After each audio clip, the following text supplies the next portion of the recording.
to get started, can you tell us a little bit about who you are? I am Gia Love, first and foremost. I am a member of the House and Ball community. I am the queen mother of the House of Juicy Couture. And I've been a participant in that community for 10 years, have received so much love and support. And that's one of the reasons why I'm still alive and here today, because I've met so many people who have poured into me. I am from the Bronx. I've lived there for most of my life, 7 years. I'm 28 years old now. And I'll be 29 on November 30th when this campaign will drop. And just a few things to describe me. I'm a lover. I'm a fighter. I am obsessed with tennis. And I love to engage and learn and be critiqued and to be present. That is who I am. Thank you. Let's start the interview now. Gia, tell me a little bit about why you left college in the first place before we really get into why you're going back. Yeah, so the reason why I left college is because I was really trying to find myself. And I feel like when you're in these institutions of learning, there's a lot of ways you are supposed to be, and I need a space to be myself in order to really be able to focus on my education. And there was a particular incident that occurred at my university where I was in the midst of my transition, very early stages, and a janitor was really nasty to me, and it really turned me off. So now, fast forward 10 years, probably 10 years since I went to college in 2009, so 10 years since my first college experience, I'm just such a self-actualized person these days. And a college janitor would not be able to do that to me. Yeah. That's great. I'm happy that you're at a place where you feel more secure and stabilized in yourself. Yeah, and I think it's important, for just a lot of people, we go through an alternative lifestyle, and a lot of my development occurred as an adult, right? A lot of the development I had as a child was influenced by things and powers that I had no control over, and this is who I am, and I created this person. I brought it out from the depths of me, and I am able to face the world so fiercely and really take charge. And I'm excited about going back because I'm going to be able to change and enter space that we don't really have access to. It's such a small group of us in our population, right. And we are not really in those spaces. And I actually want to be so visible in that space as a Black trans woman who's an elder at this point, because I'm probably going to be in school with young folks, right? And I just want to be that person who can educate and be just a difference for people. Just meet me as I am, and hopefully that guides your experience and helps you treat others in a healthy manner. That sounds amazing. So tell me a little bit about what you were doing in the 10 years between leaving college and now. So I'm going to be honest here. I did a lot. I was the principal cast member of the Kiki documentary, which took me around the world to tell my story. That was a great, fulfilling experience, and it's one of the reasons why I choose to pursue my education today. I feel like we should have the power and access to tell our own stories, and unfortunately in our society, if you don't have certain backing, you don't have space to do that. So I want that, and I want to have the opportunity to be able to reach a large group of people, large populations that can tell stories that I can tell my story to, and be able to really change lives. I was a sex worker for a lot of the time. This was great experience for me, believe it or not, because I was able to really navigate space. I was able to make a lot of money, more money than I've ever made before in my life. And I was also able to meet a lot of men who probably are who make our lives very hard, you know what I mean, and have conversations with them. And I'm I would say I'm more articulate than most, generally, right? Mm-hmm. So when they would meet me in this like experience, a lot of times clients would come to me over the phone because they were like you're the way you speak. You understand what I'm saying? Mm-hmm. And I would like in my sessions really engage them, right? Mm-hmm. So I want to know like what's up, right?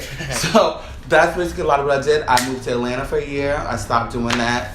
I honestly would still be a sex worker today if not for the whole debacle with like the bill around sex work. Mm-hmm. But I'm glad for me that happened because it really showed me like, you know, that's not me. It wasn't me when I did it for me. I was doing it as a means of necessity. I was working in public health for a long time, 10 years. And, like, they weren't treating me good, right? They weren't really utilizing my talents. And they were only objectifying me and tokenizing me for grant purposes. So I just wanted to have, like, agency. And that was the result. That's why I became a sex worker. Right. I literally quit my job and became a sex worker. So after those 10 years of sex work and traveling the world for Kiki and working in public health, what was kind of the catalyst to make you want to go back into school now? Well, I think it was, so one of my best friends, like, I needed a push. I needed support. I needed people to be behind me.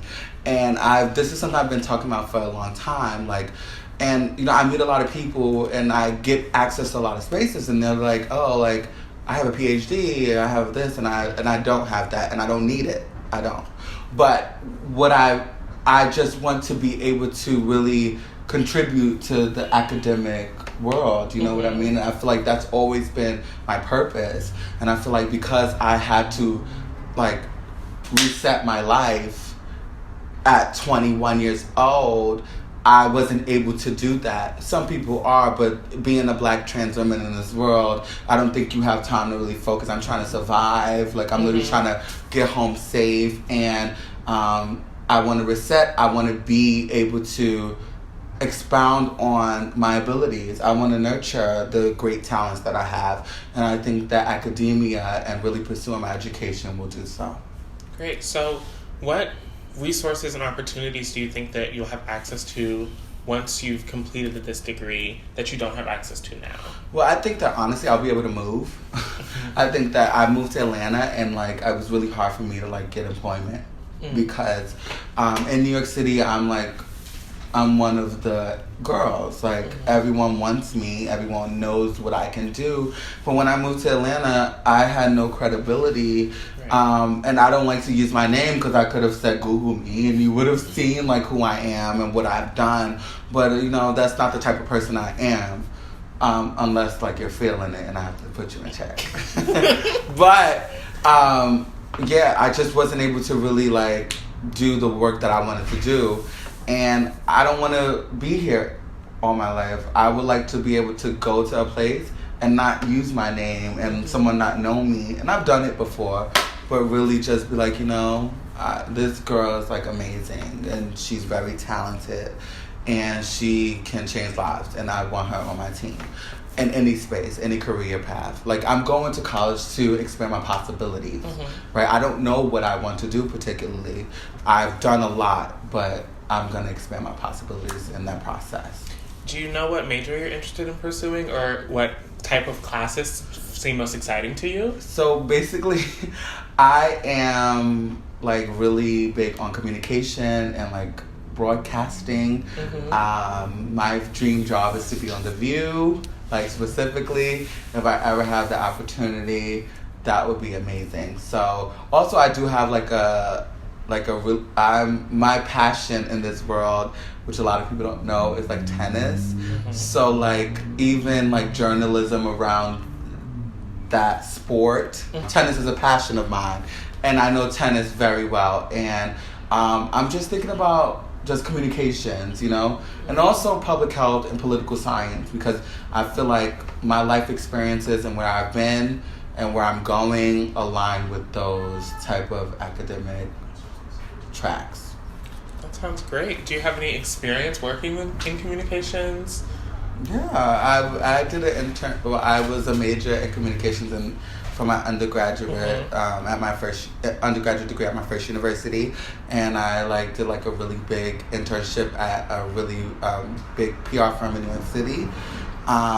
So like that would be like my personal experience, but like everyone has experience with communications today. This is a social media era, and like I'm the girl, so I make it work. You know what I mean? Right.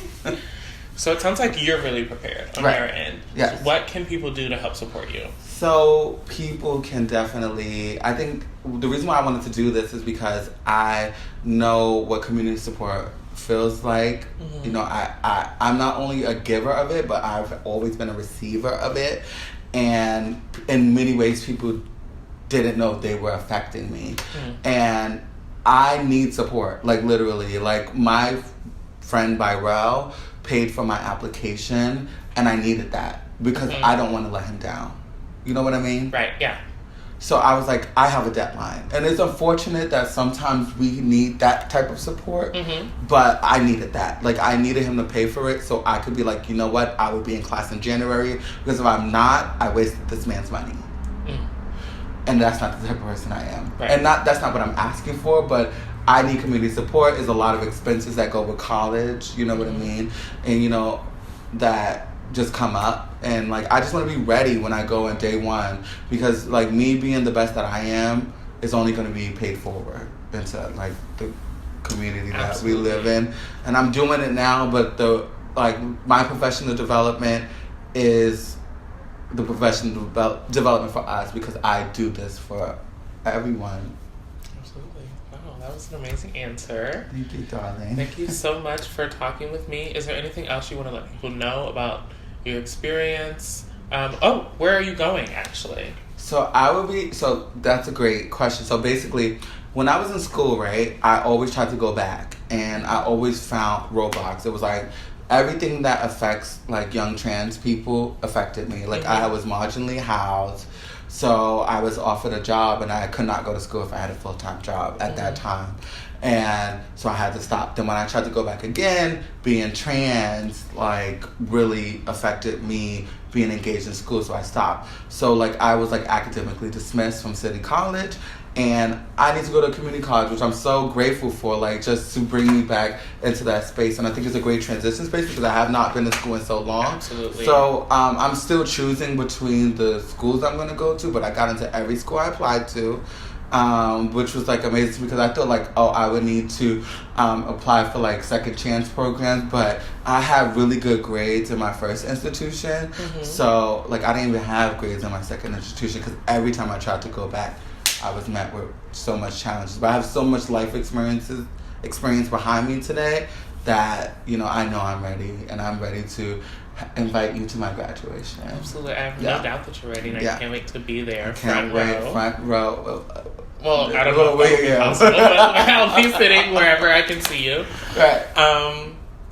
So and also, just like, my birthday, this campaign is going to launch on my birthday, November 30th. I think this is a great opportunity to not only pour into me, but just pour into community. And like I said, everything that I'm doing here is going to be paid forward. Right. Well, thank you so much for talking with me, and thank you for sharing your story with everyone. And we can't wait to support you. Thank you.